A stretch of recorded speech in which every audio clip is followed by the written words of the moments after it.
जो हमारे दिन की एक्टिविटी होती है, तो वो सारी चीज़ें मेरे मन में चलने लगता है जब मैं मंत्र जाप करता हूँ। वो डिलीट होता है, जी। वो चलता नहीं, वो बस नहीं रहा, वो बसा हुआ डिलीट हो रहा है।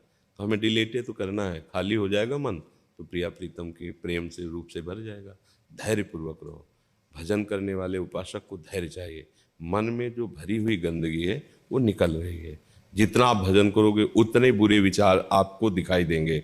वो दिखाई नहीं दे रहे, वो आ नहीं रहे, क्योंकि इस समय नाम भगवान चल रहे हैं तो उनका पहरा लगा, आ तो सकता नहीं। नाम पहारू दिवस निश, नाम जहां चल रहा है वहां विकार तो आ नहीं सकते। तो ये अंदर क्या हो रहा है, जो अनंत जन्मों से लेकर आज तक हमारे मन के सीसी कैमरे ने पकड़ा है, बातें देखी हैं, भोग क्रियाएं की हैं, भोग दृश्य देखे हैं, भोग की बातें उसने सुनी, वो सब भरा है। अब जहां आप सत भजन शुरू किए, अब वो दृश्य आएंगे, वो बातें आएंगी, वो आकर्षण आएगा, वो पाप प्रवृत्तियां आएंगी। आपको लगेगा तो मैं तो भजन कर रहा हूं, फिर गंदी बातें क्यों आ रही? नहीं, इसके लिए धैर्यवान बनो, वो सब निकलेंगे। शांत भाव रखो, ये निकल रहे। राधा राधा राधा राधा, वो निकल रहे। तो आपको लगेगा 100 बार वही बात आ रही, निकल के आ रही। अगर ये बात निकल रही थी तो एक बार आ जाती, दोबारा क्यों आती? क्योंकि वही बात आपने अनंत बार किया, करोड़ बार नहीं, अनंत बार। अगर एक आदमी का मैसेज करोड़ बार हो तो करोड़ बार है ना मैसेज। तो ऐसे ही हमने काम क्रीड़ा, लोभ क्रीड़ा, मोह क्रीड़ा करोड़ों बार की, अनेक जन्मों। वो सब मन तो वही है ना, वही मन में भरा हुआ। अब हमें पूरा डिलीट करना है।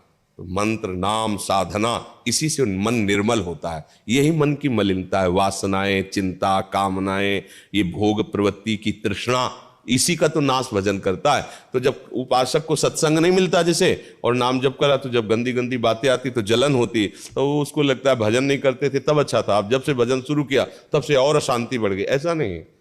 अब तुम्हारा जड़ से अशांति का नाश होगा।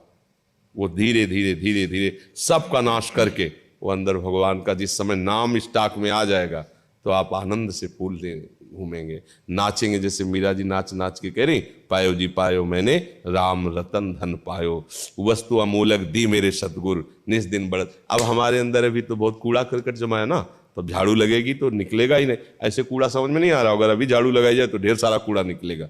ऐसे आपको लगता है मन में क्या कूड़ा है? हम नाम भगवान जब झाड़ू लगा रहे हैं तब आपको दिखाई रही इतनी गंदगी हमारे अंदर है। तो ये जिसको दिखाई देने लगा वो महात्मा बन जाता है, क्योंकि दूसरों के दोष नहीं देखता कि भैया ये तो बहुत कम है, हमारे अंदर तो बहुत ज्यादा है।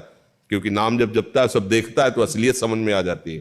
तो आप अच्छे मार्ग में चल रहे हो और ये अच्छा है, ये कोई बुरा नहीं, निगेटिव नहीं, इसमें तुम्हारा पतन नहीं होगा। ये निकल रहे, अब इसको पकड़ लिया अगर तुमने तो पतन हो जाएगा।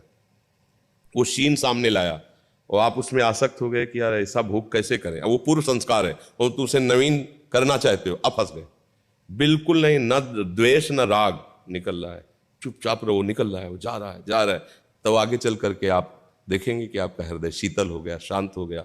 पर जितना कूड़ा करकट है जब तक निकलेगा तब तक जलन होगी, अशांति महसूस होगी। फोड़ा है, पक चुका है, ऑपरेशन शुरू है तो मवाद निकलेगा। अब उसमें तुम कह दो कि बहुत दुर्गंध आ रही, चुपचाप सहो, तुम्हारे ही कर्म से हुआ है, तुमने ही ऐसे गंदे काम आचरण किए जो मन ने पकड़ लिया है। अब वो चुपचाप सहो, वो निकल रहे हैं। नाम जब बढ़ाओ और शांत रहो, किसी से अपने मन की बात मत कहो, अंदर ही अंदर वो भस्म हो जाएंगे। समझ रहे हो ना?